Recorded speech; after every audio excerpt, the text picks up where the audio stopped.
Bonjour mes frères et sœurs, un petit partage sur ce merveilleux passage qui se trouve dans le tome 1 du livre du ciel et qui est vraiment la feuille de route de toute âme qui désire entrer dans ce don merveilleux de la divine volonté et se laisser travailler par le Seigneur.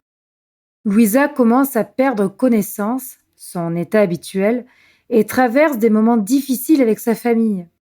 Combien cela peut nous rejoindre dans notre quotidien quand avec notre conjoint, nos enfants, nos amis, la famille élargie ou même les collègues de travail, nous sommes jugés, raillés, voire même méprisés pour notre foi et ce que cela engage de différence dans notre comportement au regard du monde actuel.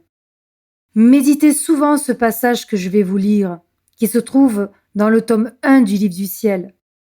Laissez-le descendre de votre tête à votre cœur, afin qu'il entre dans votre agir. Le Seigneur prépare des merveilles pour vous. Soyez abondamment bénis. Amen. Fiat.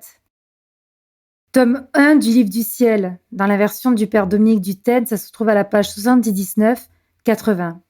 Jésus dit: Ne t'afflige pas pour cela.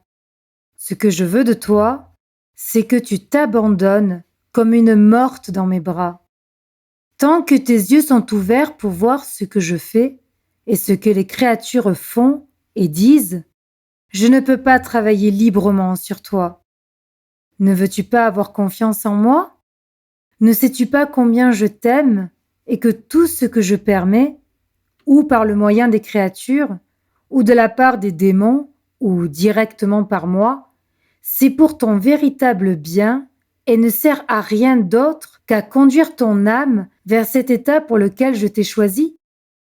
C'est pourquoi je veux que tu restes entre mes bras, les yeux fermés, sans regarder ni enquêter sur ceci ou cela, en me faisant entièrement confiance et en me laissant agir librement.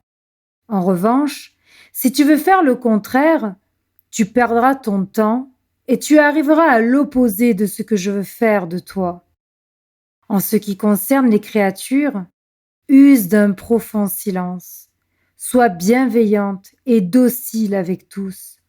Fais de ta vie, de ta respiration, de tes pensées et de tes affections des actes continuels de réparation qui apaisent ma justice, en m'offrant aussi les désagréments que te causent les créatures et qui ne seront pas peu nombreux.